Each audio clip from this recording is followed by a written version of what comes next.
So welcome all of you, my name is Akhilesh Kumar Sharma. So last video आपने देखा था circle का, और उसमें हमने काफी इंपॉर्टेंट कॉन्सेप्ट और कुछ क्वेश्चन लिए थे। सो कुछ क्वेश्चन हम इस वीडियो में लेने वाले हैं। ऑलराइट, सो नेक्स्ट क्वेश्चन देखिएगा। क्वेश्चन कुछ ऐसा है कि if two circles intersect at two distinct point, हमें आर की वैल्यूज निकालनी है। बहुत ही बढ़िया सा और खतरनाक सा कॉन्सेप्ट आपको बता रहा हूं मैं यहाँ पे कि दो सर्कल दो पॉइंट पे काटते हैं। ठीक है, कुछ फिगर कुछ ऐसा होगा। एक सर्कल ये है,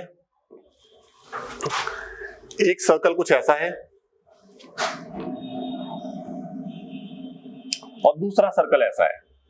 ये दोनों सर्कल दो डिफरेंट पॉइंट पे काटते हैं, और किस पॉइंट पे काट रहे हैं? That is point A and point B. Alright, so पहले वाले सर्कल का सेंटर मैंने कह दिया सपोज C1 है, और दूसरे वाले सर्कल के सेंटर को मैंने कह दिया सपोज C2 है। सो मैं यहां से फिगर को देख करके, सपोज ये मेरा पहला सर्कल C1 है, तो इसका सेंटर मैं इजीली निकाल सकता हूं। इसका सेंटर क्या हो जाएगा? H, K, which is basically 1,3। अगर मैं और रेडियस की बात करूं तो इसका रेडियस क्या हो जाएगा? सिंपली रेडियस को मैं R1 कह देता हूं। So this is basically equal to R। अगर मैं इस सर्कल की बात करता हूं तो इसका सेंटर मुझे क्या मिलेगा? अगर आप कंपेयर करेंगे इसको स्टैंडर्ड फॉर्म से, तो आपको 2G की वैल्यू मिल रही है -8, आपको 2F की वैल्यू मिल रही है 2, और C की वैल्यू मिल रही है 4। सो यहां से G would be equal to -4, ठीक है, F would be equal to 1।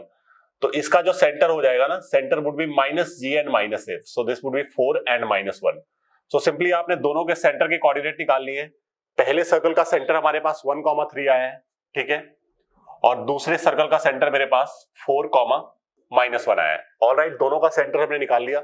So can I find out the distance between these two points, यानी can I find out the distance between these two centres? तो अगर मैं C1 C2 की value निकालता हूं, सो मैं डिस्टेंस फॉर्मूला का इस्तेमाल करूंगा।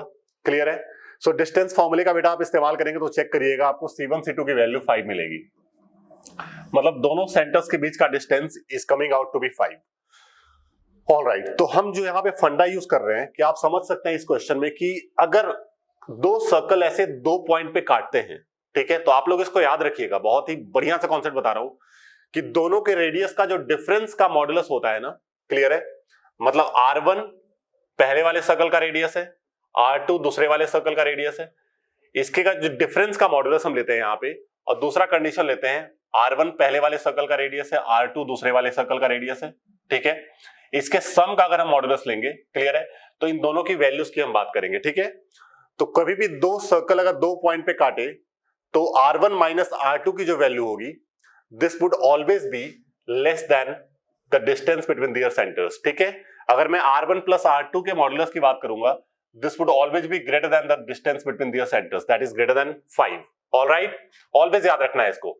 तो यहां से मुझे R1 तो मुझे R पता है, R2 की वैल्यू मुझे दिया हुआ है, हमने अभी R2 निकाल सकते हैं इस वाले सर्कल का। इसका रेडियस का फॉर्मूला है हमारे पास, आप निकालेंगे R2 की वैल्यू तो √G² plus F² minus C, ठीक है। So this would be basically equal to G² plus F² minus C।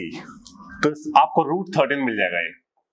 इसका रेडियस अगर आप निकालेंगे तो 1 second, let me check it out. 2G is -8, 2F is 2, C की वैल्यू 8 आई है, मैंने बाय मिस्टेक 4 लिख दिया, C is 8, ठीक है। तो this would come out to be 9, square root of 9, which would come out as 3, यानी कि दूसरे वाले सर्कल का रेडियस क्या आ गया? 3 आ गया हमारा, ठीक है ना। सो R1 तो हमारा R है, R2 की वैल्यू बेटा 3 है, ध्यान से देखना। R2 हमने अभी निकाला, that is coming out to be 3, और इसका modulus is less than 5। Similarly R1 हमारा यहाँ पे R है, R2 हमारा 3 आया है, इसका modulus must B greater then 5। तो कैन आई से, क्योंकि R-3 को मैं कह सकता हूं लेस देन 5, क्लियर है। तो यहां से R की जो वैल्यू आएगी that would be less than 8, ठीक है। यहां से अगर मैं बात करता हूं R+3 इज ग्रेटर देन 5, ठीक है, क्लियर है। So R is greater than equal to 2, greater than 2। Number first कह दिया इसको हमने, नंबर सेकंड कह दिया। So from 1 and 2 can I say कि R would be greater than 2 and less than 8, clear है। तो ये हमारे R की वैल्यूज आ गई कि R must be greater than 2 and less than 8। तो आपको लग रहा होगा कि सर आपने यहाँ पे R-3 का मॉडुलस 5 से कम लिया है, तो उसके बाद सीधा मॉडुलस क्यों हटा दिया? क्योंकि बेटा दूसरा साइड आप लेंगे ना, अगर मैं सपोज दूसरा साइड ये लेता हूँ, R-3 का would be greater then, suppose that मैं दो कंडीशन होता है, ग्रेटर देन -5 लेता हूं तो यहां से r की वैल्यू आएगी -2 से ज्यादा, और ये तो पॉसिबल नहीं है, नेगेटिव वाला साइड तो ऐसे ही नहीं होगा। सो दैट्स व्हाई मैंने मॉडुलस के दूसरे साइड को ऑपरेट ही नहीं किया यहाँ पे, ठीक है। ऑलराइट, सो इस चीज को आपको ध्यान में रखना है, और जब भी आप किसी भी एंट्रेंस का एग्जाम दे रहे हैं तो you must have to be careful कि टाइम बचे हमारा। हम बेसिकली वो कॉन्सेप्ट का इस्तेमाल करते हैं जिससे टाइम कम से कम लगे वहां पे, ठीक है। So this was a question, very good question, ठीक है, और काफी बेसिक बेहतरीन सा कॉन्सेप्ट हमने यहाँ पे इस्तेमाल किया है। Alright, so let's come on the next question. अगला सवाल कुछ ऐसा है हमारा, if the chord y equal to mx plus 1 of the circle subtends an angle measure of 45 degree at the major segment of the circle, ठीक है, subtends an angle measure of 45 degree at the major segment of the circle, ठीक है। All right, तो बात कर लेते हैं। ये सर्कल मुझे देख करके साफ साफ समझ में आ रहा है कि ये वो सर्कल है, ये वो सर्कल है जिसका सेंटर 0 0 है, ऑल राइट, और रेडियस 1 है, ठीक है। मतलब ये सर्कल कुछ ऐसा होगा हमारा, centre 0 0 and radius 1, so this would be the circle basically. All right, centre 0 0 है और रेडियस 1 है, और एक y equal to mx plus 1 है जो कि इसके मेजर सेगमेंट पे 45 का एंगल बनाता है। तो इसका फिगर मैं कुछ ऐसा बना रहा हूं, तो मैं फिलहाल x और y एक्सिस को हटा देता हूं, मैंने आपको समझाने के लिए ऐसा ड्रॉ किया था। सो एक लाइन कॉर्ड कुछ ऐसा हो गया, this is the chord AB, और इस कॉर्ड का इक्वेशन मुझे दिया हुआ है y equal to mx plus 1, जिसको मैं स्टैंडर्ड फॉर्म में ऐसे कह सकता हूं mx minus y। Standard form अगर मैं इस कॉर्ड का इक्वेशन को लिखता हूं तो mx minus y plus 1 equal to 0, ठीक है, mx minus y plus 1 equal to 0, ठीक है। तो ये बेसिकली इस कॉर्ड का इक्वेशन हो गया, और कहा जा रहा है कॉर्ड इसके मेजर सेगमेंट पे, मेजर सेगमेंट हमारा ये वाला सेगमेंट होता है जो बड़ा वाला पार्ट है, इस पे ये कॉर्ड 45 डिग्री का एंगल बना रहा है। So this angle is basically 45। So can I से अगर ये वाला एंगल 45 है तो अगर ये सेंटर है तो कोई भी कॉर्ड, आपको पता होगा, कोई भी कॉर्ड अगर सेंटर पे जो एंगल बनाती है उसका डबल एंगल बनाती है, सॉरी, कोई भी कॉर्ड जो सर्कल पे जो एंगल बनाती है उसका डबल एंगल बनाती है सेंटर पे। तो यहाँ पे अगर 45 बना रही है तो यहाँ पे 90 बनाएगी, क्लियर है। अगर यहाँ पे 90 बनाएगी तो मैं परपेंडिकुलर ड्रॉ करता हूं, कैन आई से दिस वुड बी 45, दोनों एंगल 45 होंगे, 45 एंड 45, ठीक है, ऐसा मैं कह सकता हूं।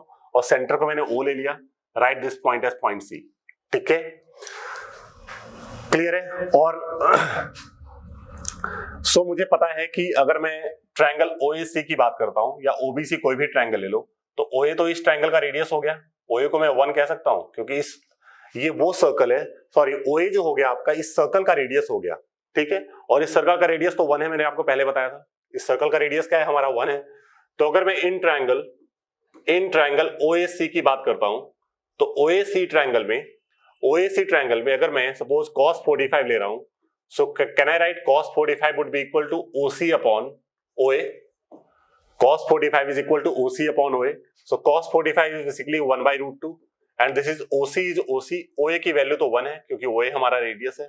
So 1 by root 2 is coming out to be equal to OC. अच्छा, अब इसके बाद जो मैं ट्रिक लगा रहा हूं वो ये कि OC बेसिकली है क्या? OC is nothing but the length of perpendicular drawn from point O to line AB. तो हमने स्ट्रेट लाइन में पढ़ा है, आप लोगों ने स्ट्रेट लाइन में पढ़ा होगा कि अगर हम किसी भी पॉइंट से किसी भी लाइन पे परपेंडिकुलर डालते हैं, ठीक है, तो उसका लेंथ क्या होता है, उसका फॉर्मूला हमारे पास, जस्ट उस पॉइंट को आप इस लाइन के फॉर्मूले में डाल दीजिए, ठीक है। So OC can be find out by this formula as well. So m into 0 minus y की जगह पे 0 प्लस 1, हमने पूरा LHS लिख दिया लाइन का, divide by square root of x के कोएफिशिएंट का स्क्वायर प्लस y के कोएफिशिएंट का स्क्वायर, ठीक है, इसका modulus. So this would simply come out as 1 by root 2. This is equal to modulus of 1 upon a square root of m square plus 1, ठीक है.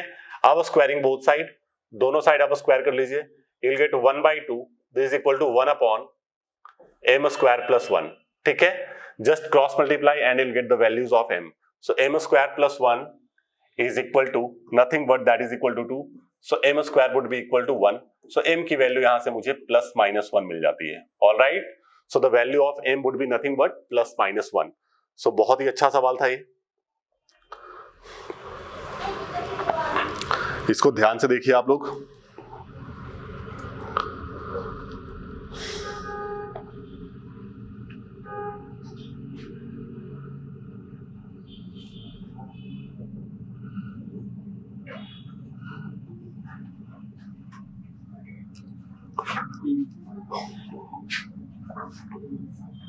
हाँ जी, नेक्स्ट क्वेश्चन की बात करते हैं हम। उम्मीद करते हैं किसी को कोई भी डाउट यहां तक नहीं हो रहा होगा, ठीक है। All right, so see the next concept.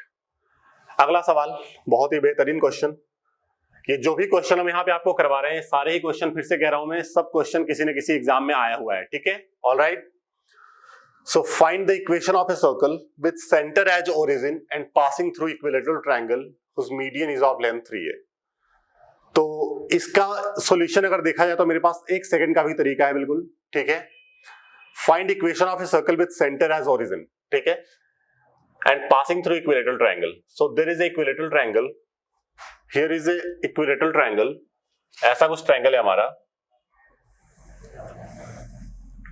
ABC, ठीक है, और कहा जा रहा है एक सर्कल ऐसा है जो कि इस ट्रायंगल से पास कर रहा है, यानी circle would be like this.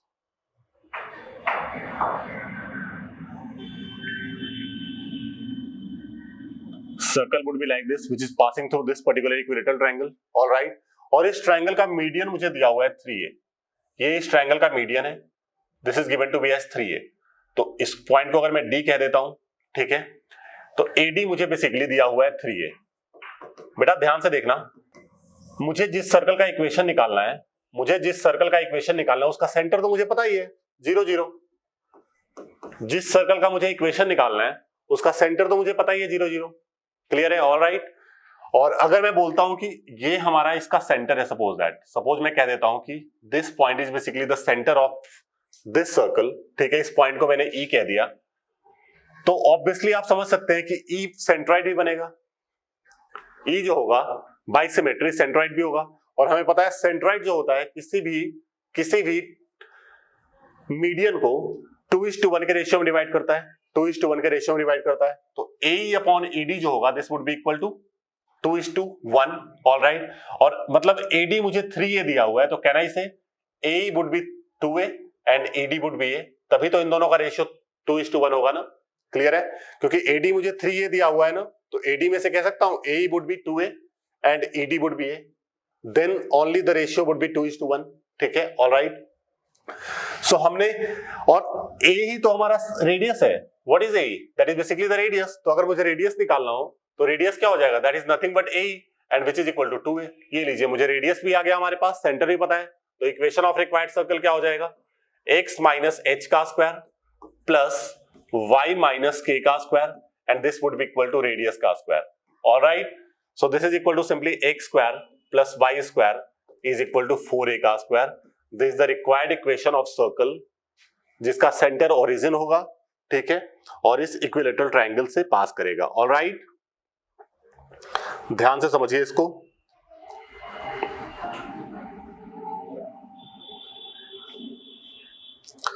So next हम बात करते हैं, अगले सवाल लेते हैं। फिर अगला क्वेश्चन कुछ ऐसा है हमारा, ध्यान से देखिए।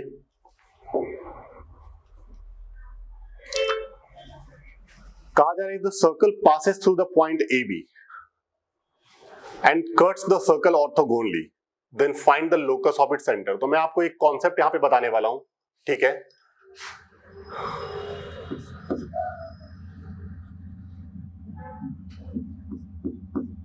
Condition for two circles to intersect orthogonally. अगर दो सर्कल एक दूसरे को ऑर्थोगोनल काटते हैं, यानी कि 90 डिग्री पे काटते हैं, तो उसका कंडीशन क्या होता है? सपोज पहले सर्कल का इक्वेशन मुझे दिया हुआ है, सपोज दैट एक्स स्क्वायर, बहुत ही काम का कॉन्सेप्ट है, x square plus y square plus 2gx plus 2fy plus c equal to 0। So this is the basically equation of first circle. All right, equation of second circle suppose मुझे दिया हुआ है x square plus y square plus 2g dash x plus 2f dash y plus c dash this is equal to 0। तो ये दो circle है हमारे पास, ठीक है, ये दोनों 90 डिग्री पे काटते हैं, ठीक है। तो C1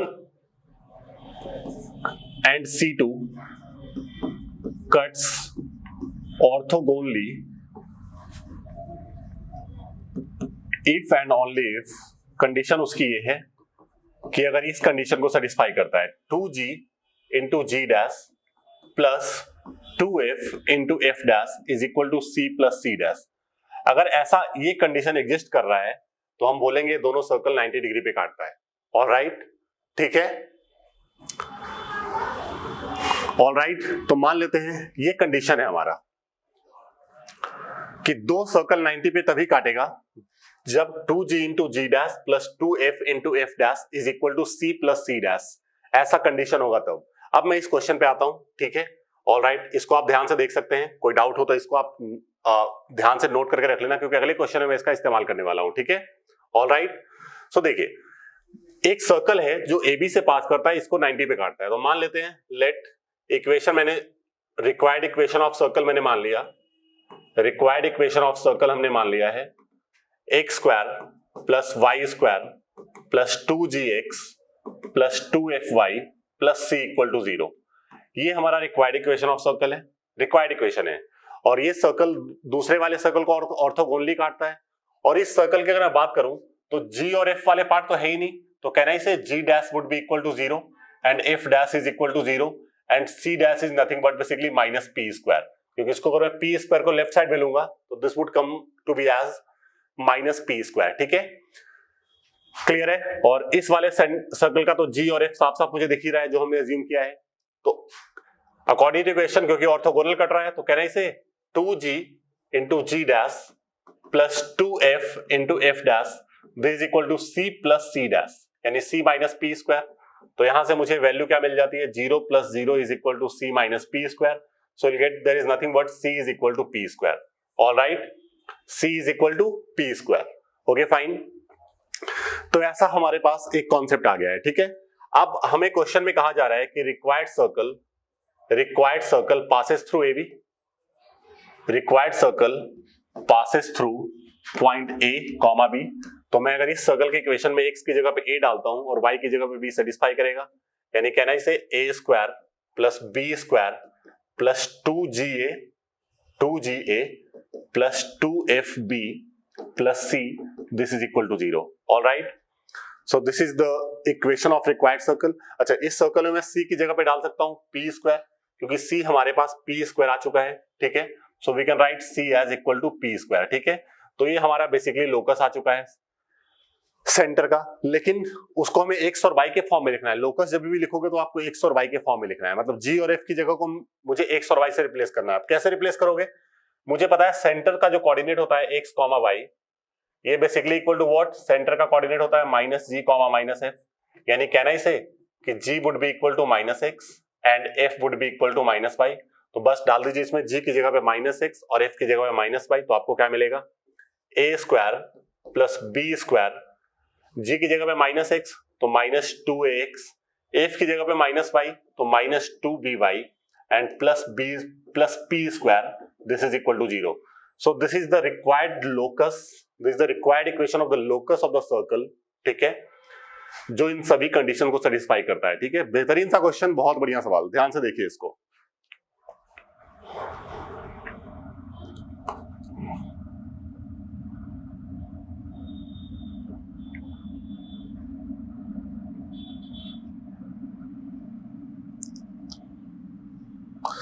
ऑलराइट, तो उम्मीद करते हैं आप लोगों को यहां तक कोई भी डाउट नहीं हो रहा होगा, ठीक है, ऑलराइट।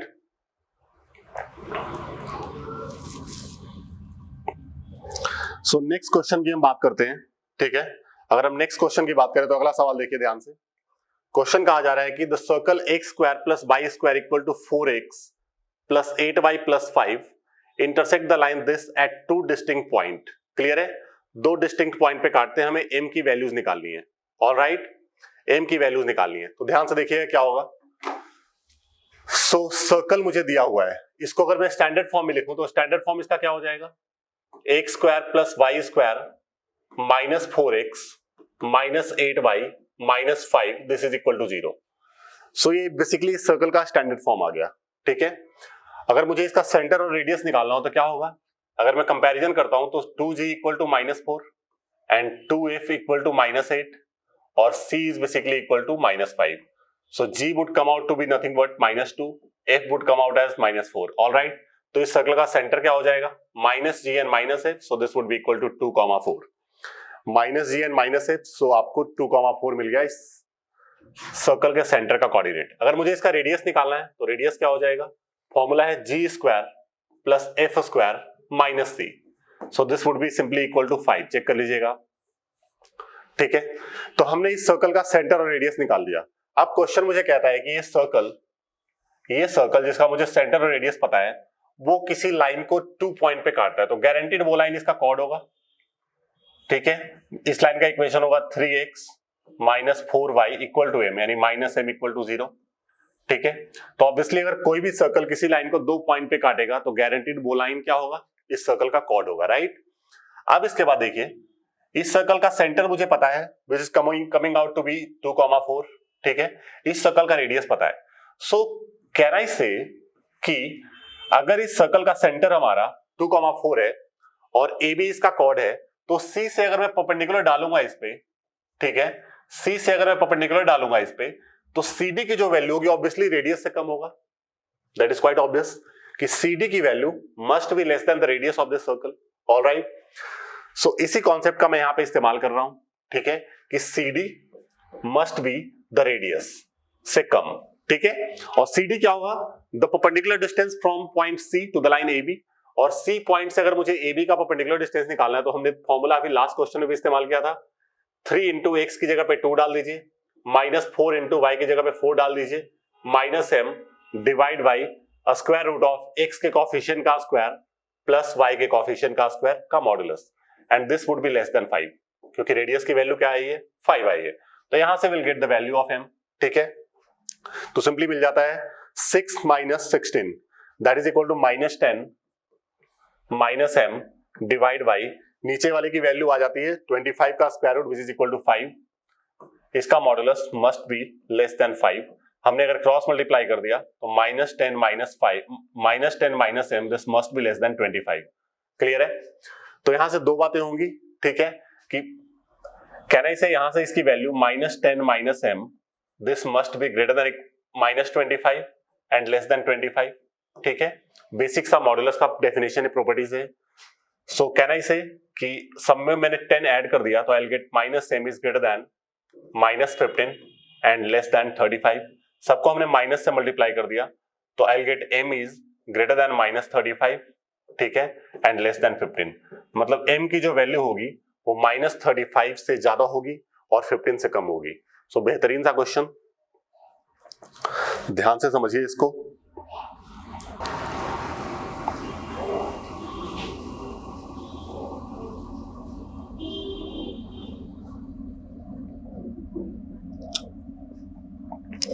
ऑलराइट, सो नेक्स्ट सवाल देखते हैं हम लोग। नेक्स्ट क्वेश्चन देखिए क्या है। क्वेश्चन कहा जा रहा है P and Q are point of intersection of the circle this and this, ठीक है। इन दोनों सर्कल का पॉइंट ऑफ इंटरसेक्शन है P और Q, ठीक है। Find the number of values of P for which a circle passes through P Q and 1 1। Logic देखना, एक सर्कल कुछ ऐसा है, एक सर्कल ये रहा, ठीक है, और दूसरा सर्कल ये रहा। तो एक मैं आपको बहुत अच्छी सी बेहतरीन सी प्रॉपर्टी में आप लोगों को बता रहा हूं, ठीक है। सो इस सर्कल को मैंने S1 कह दिया, इस सर्कल को मैंने S2 कह दिया, S1 इक्वल टू 0 और S2 इक्वल टू 0। तो ये जो है ना इंटरसेक्शन पॉइंट को ज्वाइन करने वाले लाइन AB, इसको हम बोलते हैं कॉमन कॉर्ड। कॉमन कॉर्ड का मतलब इन दोनों सर्कल का कॉमन कॉर्ड, क्लियर है, इन दोनों सर्कल का कॉमन कॉर्ड है, ठीक है, AB। सो सपोज दैट कि मुझे AB का इक्वेशन निकालना हो तो बेहतरीन सा फॉर्मूला है हमारे पास। इक्वेशन ऑफ कॉमन कॉर्ड का फॉर्मूला होता है, equation of common chord AB का फॉर्मूला होता है हमारा S1 minus S2, this is equal to 0। So basically this is the equation of common chord AB, ठीक है, ऑलराइट। सो S1 माइनस S2 करेंगे आप तो दोनों सर्कल को मतलब माइनस कर दो, तो S1 का इक्वेशन मतलब पहले सर्कल का equation x square plus y square plus 3x plus 7y plus 2p minus 5, this is the first circle, minus S2, S2 is the second circle, x square plus y square plus 2x plus 2y minus p square, ठीक है, this is equal to 0। So x square and y square simply got cancelled out, so you'll get 3x minus 2x, this is equal to x, 7y, this is 7y, 7y minus 2y which is equal to 5y, and next is 2p minus 5 plus p square, this is equal to 0. तो ये आपने equation of circle निकाल लिया, ठीक है, sorry equation of common chord A भी निकाल लिया. अब कहा जा रहा है हमें p की वैल्यूज बताओ फॉर विच सर्कल, एक सर्कल p q और 1 1 से पास हो. तो गारंटीड अगर कोई भी सर्कल p q और 1 1 से पास कर रहा है तो you can understand P, Q और 1 1 नॉन कॉलिनियर होना चाहिए. मतलब गारंटीड ये जो 1 1 पॉइंट है PQ मतलब AB पे तो लाइन नहीं करेगा. इसको हमने मतलब इस क्वेश्चन में PQ कहा जा रहा है तो मैं भी PQ कह देता हूं, PQ, ठीक है, यहां पे भी हम इसको PQ कह देते हैं. सो अगर कोई भी सर्कल PQ और 1 1 से पास कर रहा है तो गारंटीड 1 1 PQ पे तो लाइन नहीं करेगा. 1 1 जो है बेसिकली वो PQ पे तो लाइन नहीं करेगा. ऑलराइट, ठीक है. So clearly 1 1 does not lie on PQ. All right. तो जब मैं 1 1 को PQ की इक्वेशन में डालूंगा सेटिस्फाई नहीं करेगा. तो डाल के देखते हैं. मतलब x की जगह पे 1 डाल दिया, y की जगह पे 1 डाल दिया, plus 2p minus 5 plus p square, this should not be equal to 0, satisfy नहीं करना चाहिए. Minus 5 cancel out. All right, minus 5 simply हमारा कैंसिल आउट हो जाता है, ठीक है. तो आपको वैल्यू क्या मिल गया, p square plus 2p plus 1, ये 0 नहीं होना चाहिए. And this is nothing but p plus 1 का होल स्क्वायर, ये 0 नहीं होना चाहिए. And this is nothing but p is not equal to minus 1.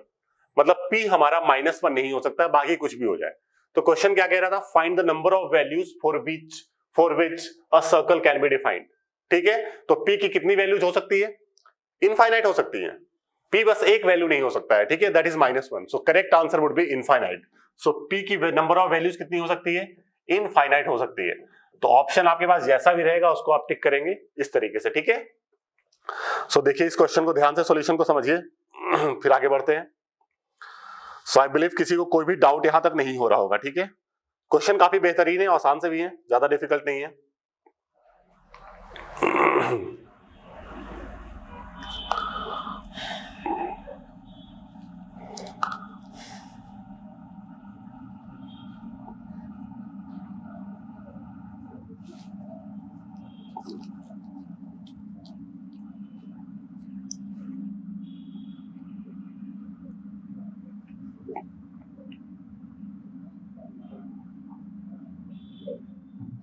हाँ जी, तो नेक्स्ट क्वेश्चन की बात करते हैं. अगला सवाल देखिए क्या है.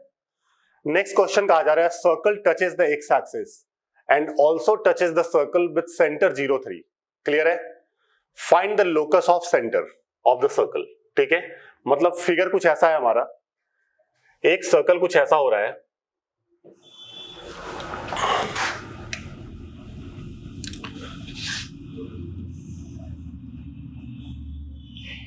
ठीक है.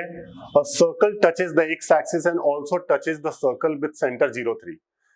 एक सर्कल है जिसका सेंटर 0 3 है, ठीक है, क्लियर है. ऐसा कोई सर्कल हो गया जिसका सेंटर 0,3 है, इसको हमने C1 कह दिया, ठीक है. एक दूसरा सर्कल है जो इसको भी टच करता है और एक्स एक्सिस को भी टच करता है, ठीक है. मतलब दूसरा वाला सर्कल कुछ ऐसा हो जाएगा, समथिंग लाइक दिस, जो इसको भी टच करेगा और इसको भी टच करेगा, दोनों को टच करेगा. सो मान लेते हैं कि इसका सेंटर का जो कोऑर्डिनेट है, हमें इसके सेंटर का लोकस निकालना है ना, तो इसके सेंटर के कोऑर्डिनेट को मैंने कह दिया सपोज h, k कह दिया. अब मुझे इसी का लोकस निकालना है, h, k का मुझे लोकस निकालना है. ऑलराइट, सो कैन आई से दिस कोऑर्डिनेट, जो इसका जो रेडियस हो जाएगा basically,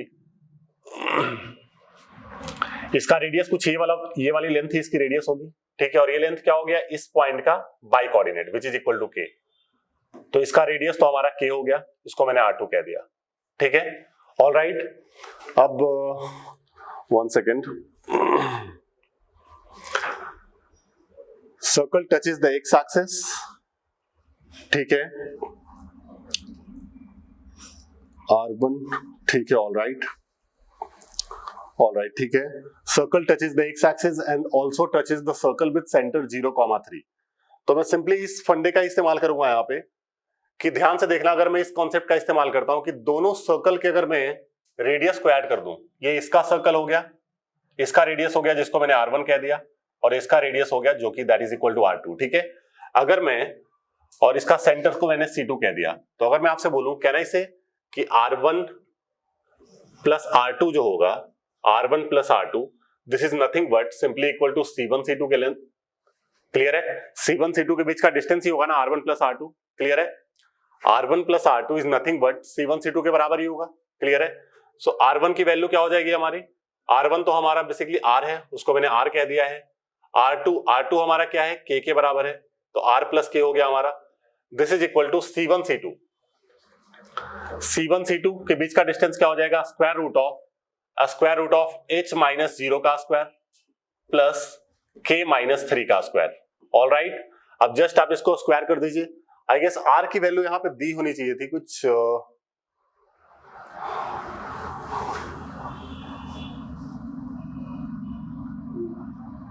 1 second, just let me check out the question basically.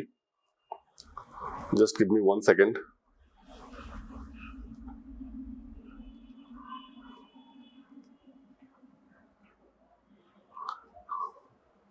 इसका रेडियस शायद आपको यहाँ पे दिया होना चाहिए कि रेडियस जो है हमारे सर्कल का सेंटर 03 वाले का रेडियस 2 है। There is a printing mistake, इस सर्कल का रेडियस मुझे 2 दिया हुआ है। ठीक है, ऑल राइट। तो R की वैल्यू मैंने 2 ले लिया यहाँ पे, 2 plus k and this is equal to h square plus k minus 3 का स्क्वायर। ठीक है, तो एक कंडीशन इसमें और डाल दीजिएगा, विद सेंटर 03 एंड रेडियस 2। ठीक है, सर्कल का जो इक्वेशन दिया हुआ है centre 03 and radius 2। All right, so squaring both side, इसको मैं स्क्वायर करता हूं। So I will get 2 plus k का whole square, this would be equal to h square plus k minus 3 का स्क्वायर।